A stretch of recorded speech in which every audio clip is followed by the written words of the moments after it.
अच्छा, ये रिकॉर्डिंग मैंने की थी। सो आपका पहला जो है उसमें सर्वाइकल रीजन आ रहा है एटलास एंड एक्सिस में, दूसरे में आपका डार्क बैंड स्केलेटल मसल ये है anisotropic, anisotropic and A bands इसमें आ जाएगा, ठीक है। अब थर्ड पे एच जोन की तरफ आते हैं। एच जोन ए बैंड के अंदर, ए बैंड के अंदर एक लाइट जोन है, एक लाइट सा इलाका है, लाइट जोन। उस लाइट जोन को एच जोन कहा जाता है। उस एच जोन के बिल्कुल सेंटर में एक लाइन था, उसका नाम था एम लाइन। ये तफसील था, ठीक है। ए एच एम,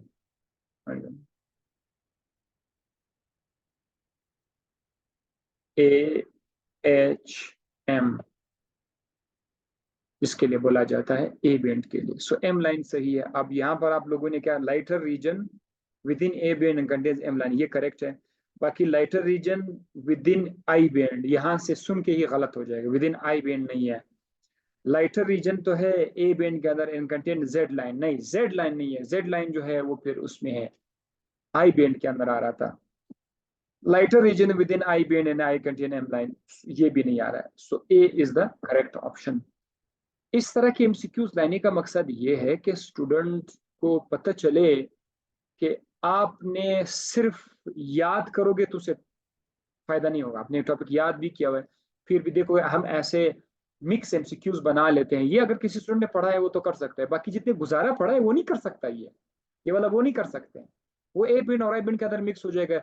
एक तरफ इस एक ऑप्शन का एक हिस्सा सही है, दूसरा हिस्सा गलत है। एक ऑप्शन का पहला हिस्सा गलत है, दूसरा हिस्सा सही है। तो इन चीजों को बड़ी बारीकी से देखना पड़ता है और उसके माइंड के अंदर उसका आइडिया आएगा कि यह कहाँ पर गलत है, कहाँ पर सही है। और इस तरह की प्रॉब्लम्स से छुटकारा हासिल करने के लिए मैंने बेस्ट सॉल्यूशन बताया हुआ है, प्रैक्टिस, प्रैक्टिस, प्रैक्टिस। बार बार प्रैक्टिस, प्रैक्टिस करने से ही ये चीज आसान हो जाएगी। जो स्टूडेंट्स लोग रीडिंग करते हैं, reading, I prefer text books. जो आपके टेक्स्ट बुक होते हैं, मैं फेवर करता हूँ पंजाब फेडरल केपीके, ये जो बोर्ड है, फेडरल बोर्ड एंड ये फेडरल पंजाब बोर्ड एक जैसे ही बोर्ड होते हैं। पता नहीं क्यों ये बात वो नहीं समझते हैं। हत्ता कि मैं पाकिस्तान के सारे जो कोर्स है ये सारे फेडरल बोर्ड को देकर बनाए जाते हैं। फेडरल बोर्ड बड़े ईमानदारी से बनाते हैं। दूसरे नंबर पर अगर सबसे अच्छा काम वो करते हैं केपी बोर्ड, मुझे अच्छा लगा। केपी केपी का जो बोर्ड है खैबर पख्तूनख्वा, मुझे अच्छा लगा। बाकी बलूचिस्तान बोर्ड का मजा नहीं है, बलूचिस्तान बोर्ड का। तो आप लोग अगर टेक्स्ट बुक ले लेते हैं, उनको साथ साथ पढ़ते जाएंगे, आपका आईज का पावर, आईज क्या करेंगे। कलीम अगर आप ऑनलाइन है तो, या एक और स्टूडेंट है, पुराना नाम था पता नहीं, एल्बर्ट बटलर, वो ये नाम पहले भी मेरे ख्याल में, आई डोंट नो ये कौन है, कलीम इसको जरा चेक कर ले। हाँ जी, तो अगर आप बुक पढ़ते रहोगे, आपके आईज बुक के लाइनों पर बार बार बुक पे लिखा हुआ है the process in which this and that takes place called that. आपके आईज ना अल्फाज का पीछा करते करते लाइन पढ़ते हैं। आपकी आईज, आपके जो आईज होते हैं वो अल्फाज के साथ बिल्कुल कनेक्ट हो जाते हैं। तो जब आप बार बार रीडिंग करते रहोगे, आपका आईज के साथ आदी हो जाते हैं, ट्रेन हो जाते हैं। आईज चूंकि आपके दिमाग के साथ कनेक्ट है, तो जब आप बार बार रीड करोगे, बार बार पढ़ते जाओगे, आपका माइंड शार्प हो जाएगा। फिर जब इस तरह के एमसीक्यूज आप पढ़ोगे, आपको एकदम से पता चल जाएगा ये क्या कह रहा है, ये क्या क्या कह रहा है। तो क्योंकि एमडीकेट का टेस्ट टाइम बेस है, टाइम खत्म हो गया अभी तो आपके लिए मसला है, तो उसका सबसे अच्छा इलाज ये है कि आप अपना ट्रेनिंग कर ले। आप रीडिंग ज्यादा कर, रीडिंग और प्रैक्टिस, यानी किताब पढ़ते जाओ, दूसरी तरफ एमसीक्यूज को प्रैक्टिस करो। ये दो चीजें अगर किसी स्टूडेंट के अंदर ये आदत शामिल है, बिलीव मी, वो लोग वो 5-6 महीने के प्रैक्टिस के बाद जब वो एग्जामिनेशन हॉल में इंटर हो जाएंगे, वो बड़े आसानी से करेगा। माँ से वह चंद एमसीक्यूज की जो उसको थोड़ा परेशान कर लेगा, बाकी वो बहुत आसान आराम से करेगा। The cerebellum provides the articular surface for femur. Similarly, glenite cavity provides the articular pressure. Glenite cavity जो है वो किस चीज के लिए आर्टिकुलेशन देता है? ह्यूमरस के लिए। जाहिर है आपके शोल्डर के बाद जो हड्डी है ह्यूमरस है, वो ह्यूमरस का जो हेड है वो कहाँ पर फिट है, किस हड्डी के अंदर? तो आपके शोल्डर के अंदर वो ग्लीनाइट कैविटी है, जो कि स्कैपुला के साथ है। स्कैपुला आपका शोल्डर ब्लेड वाली हड्डी है। Clavicle connects dash and dash, sternum और स्कैपुला को कनेक्ट करते हैं। क्लेविकल जाहिर है ये आपका ये कॉलर बोन है, ये आपके स्टर्नम बिल्कुल सेंटर में, सीने में अंदर जो स्टर्नम है, और आपका जो स्कैपुला है उसको कनेक्ट करते हैं। सो ए वाला ऑप्शन सही है। The joint in the skull, the joint in the skull is dash and dash, skull के अंदर जो ज्वाइंट है वो कार्टिलेजिनस बिल्कुल भी नहीं है, वो फाइब्रस है और स्लाइटली मूवेबल है। फाइब्रस तक तो सही है लेकिन स्लाइटली मूवेबल में गलती आ गई, फाइब्रस एंड इमूवेबल यहाँ तक सही है। खोपड़ी में जो पॉइंट है फाइब्रस और इमूवेबल है। Unstriated involuntary and spindle shaped cells are, वो कौन से मसल्स है, वो कौन से मसल है जिसमें ये तीन बातें, अनस्ट्रिएटेड है, इनवॉल्यूंटरी स्पिंडल शेप है, तो वो स्मूथ मसल है। कुछ भी नहीं इसमें सीखने की। थिक मायोफिलामेंट कंसिस्ट ऑफ, जो मोटे धागे हैं उनके अंदर सिर्फ मायोसिन ब्रिज और टेल है। जैसे मैंने आपको बताया था कि एक प्रोटीन है लंबा सा, और इस प्रोटीन के साथ फिर ऐसे टेल्स आएंगे, सॉरी ब्रिजेस आएंगे, हेड।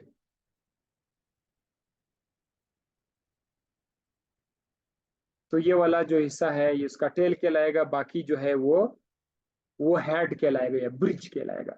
तो थिक फिलामेंट में सिर्फ ये चीजें हैं। So correct answer is D. Which of the following changes occur when skeletal muscles contract? जब skeletal muscle contract करेगा, अच्छा ये मैंने आपको कोर्स में नहीं बताया था, बट कल वाले अब नेक्स्ट क्लास में, नेक्स्ट लेक्चर में ये आ जाएगा कि जब मसल कंट्रैक्ट करेगा तो उससे क्या होता है। वीडियोस पे मैंने ऑलरेडी उसको एक्सप्लेन किया अपने लेक्चर्स में, लेकिन फिर भी आपको पता चल जाएगा जिन स्टूडेंट ने पहले से पढ़ा था। तो याद रखिए जब आपका मसल कंट्रैक्ट होता है तो ए बैंड को कुछ नहीं होता, ए बैंड अपनी जगह पर सही सलामत रहेगा। हाँ,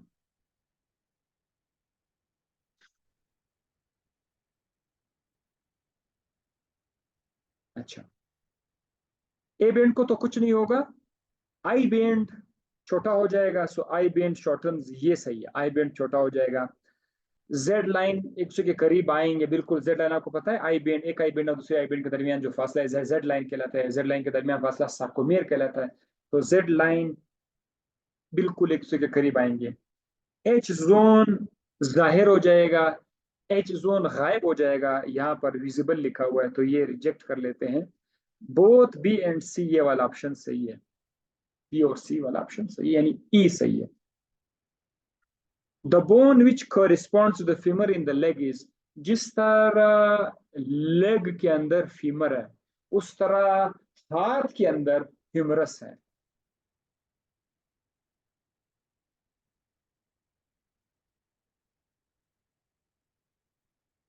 रेडियस, अल्ना टिबिया रेडियस, ये यहाँ पे नहीं लिखा हुआ है कहीं पर, so this is my mistake. इसको आना चाहिए था, फीमर के मुकाबले में ह्यूमरस आता है।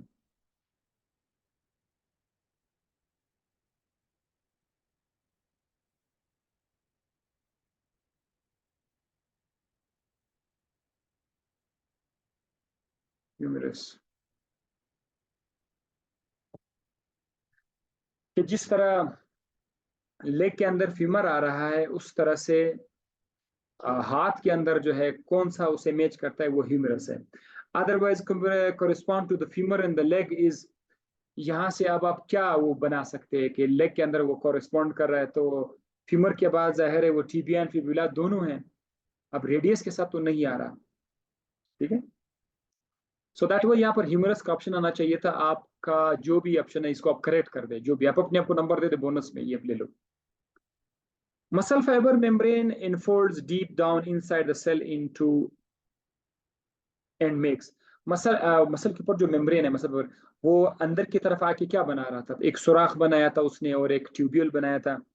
तो होल बिल्कुल सही है, ट्यूब्यूल भी सही है, ट्रांसवर्स ट्यूब्यूल भी सही है, टी ट्यूब्यूल भी सही है, सारे नाम बिल्कुल करेक्ट है।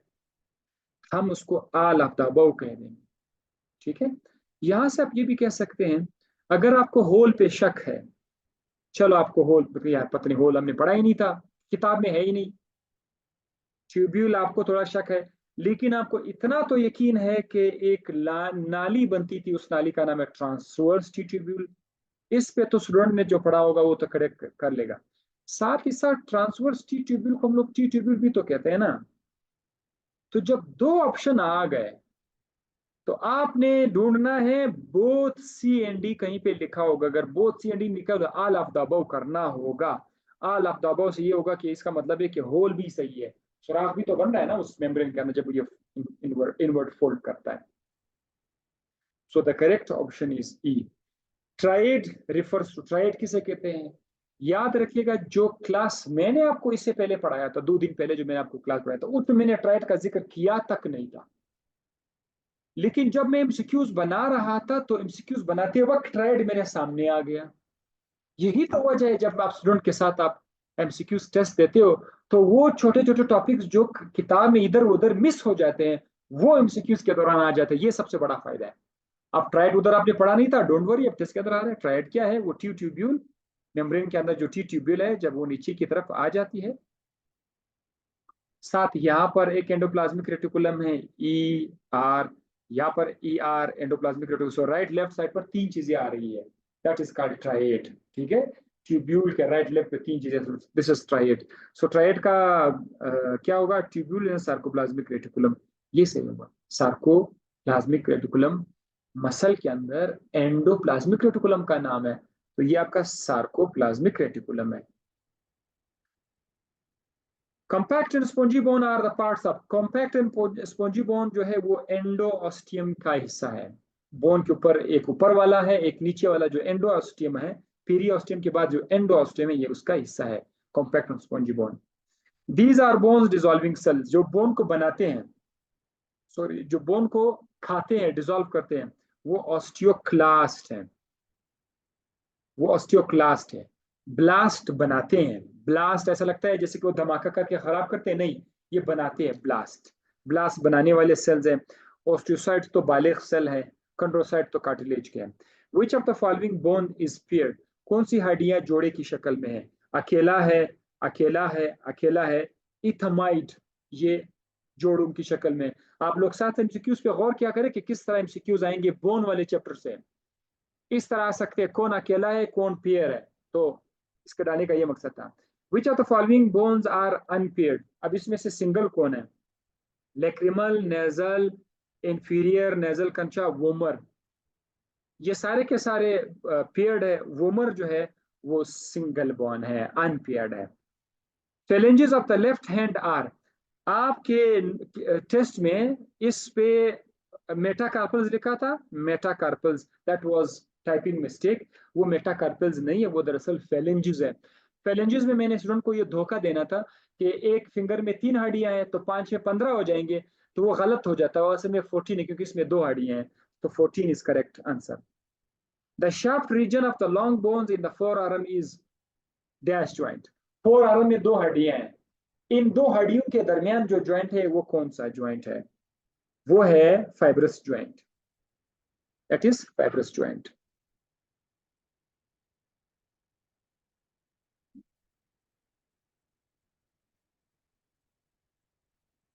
Which one is correct sequence of the bone repair, जब हड्डी बनता है तो उसका करेक्ट सीक्वेंस कौन सा था?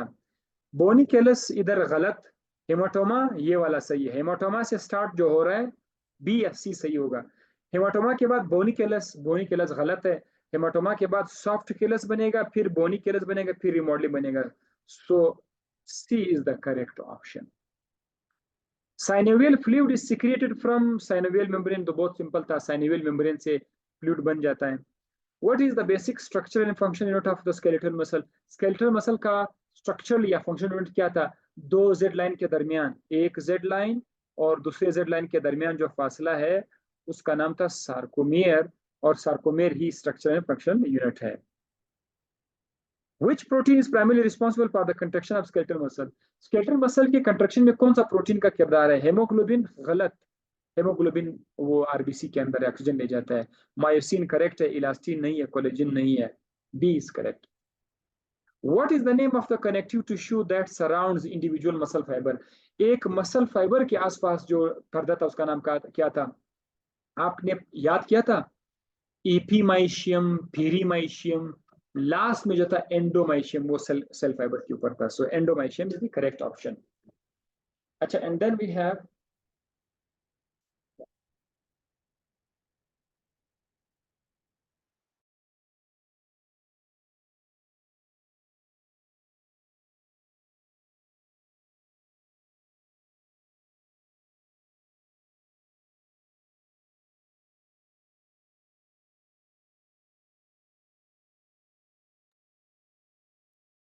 Which type of muscle tissue is under voluntary control? कौन सा मसल टिश्यू है जो जिस पर आपका इख्तियार है, वॉल्यूटरी कंट्रोल है? कार्डियक नहीं है, स्मूथ नहीं है, skeletal muscle is the correct. Which of the following is not a function of the skeletal muscle system? Skeletal system का हिस्सा नहीं है. Support है, blood cell आपकी skeletal muscle खून भी बनाता है. Detoxification जो है ये काम नहीं करता. So this is correct option. बाकी नहीं है. मिनरल भी आपका बोन स्टोर कर सकता है. The point of contact between motor neuron and skeletal muscle is, अगर ये आपका स्केलेटल मसल है और यहां से एक न्यूरॉन आया हुआ है, तो न्यूरॉन जहां पर स्केलेटल मसल के साथ कनेक्ट करते हैं उस जगह का नाम क्या है? जहां पर न्यूरॉन दिमाग आपकी मसल के साथ कांटेक्ट में आ जाता है, उस जगह का नाम है neuromuscular junction. What is the primary mineral stored in the bone? Bone के अंदर primary mineral कौन है? कैल्शियम में स्टोर होता है, उसमें सिंपल है. What is the structure unit of compact bone called? Compact bone के अंदर structure unit क्या है? Osteon. Osteon को आप लोग Haversian system भी कहते हैं. बिल्कुल सही है. Haversian system is the right option for this. Which type of bone tissue is organized into a honeycomb-like structure with trabecula? Honeycomb like structure जो हड्डी थी वो कौन सी हड्डी थी? कॉम्पैक्ट बोन के नीचे जो स्पॉन्ज नमा हड्डी थी उसका नाम आप लोगों ने क्या रखा था? Spongy bone. That was the right answer. What type of cartilage is most abundant in the human body? इंसान के जिस्म में सबसे ज्यादा कार्टिलेज है और ये आपके बड़े बड़े हड्डियों के एंड में है और बहुत जबरदस्त किस्म का लचक देता है, तो उसका जवाब है hyaline cartilage. How many bones are there in the human body? That's just too simple. 203. Which bone is known as a collarbone? ये उससे भी ज्यादा सिंपल है. Scapula, sorry, clavicle इसका नाम है. Clavicle C. The longest bone in the human body is the, इंसान के अंदर सबसे लंबा हड्डी जो है वो फीमर है. फीमर सबसे लंबी हड्डी है. Which bone protects the brain? दिमाग का कौन जो है दिमाग की मदद करता है? स्कल दिमाग को प्रोटेक्ट करता है. Primary cell found in the cartilage, cartilage के अंदर प्राइमरी सेल कौन सा है? Chondrocyte. What structure surrounds cartilage providing nutrients and removing waste via diffusion? जिस तरह हड्डी के आसपास आपने पीरियोस्टियम एंडोस्टियम का नाम सुना था, तो कार्टिलेज के आसपास कौन सा ऑस्टियम है? कॉन्ड्रोस्टियम. पेरिकॉन्ड्रियम, सॉरी, पेरिकॉन्ड्रियम ये उस पर्दे का नाम है. Cranium consists of dash bones with paired and unpaired bone.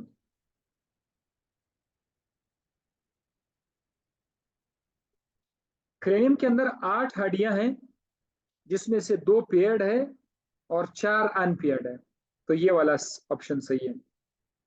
Myofril is the part of skeletal muscle.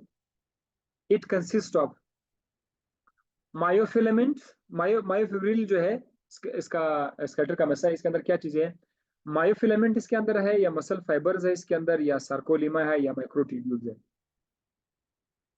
एक मायोफिब्रिल के अंदर अगर आप देखिए तो उसके अंदर मायोफिलामेंट्स होते हैं.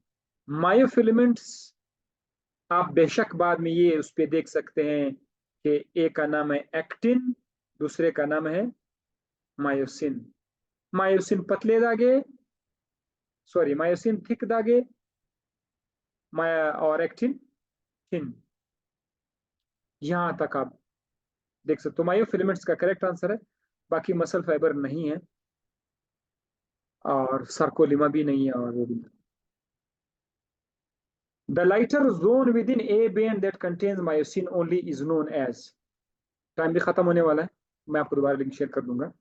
Lighter zone within a band that contains myosin only is known as. सिर्फ मायोसिन इसके अंदर है, उसका नाम क्या है? H zone. इसमें सिर्फ मायोसिन है. M line is darker line, it is present in. M line कहां पर है? M line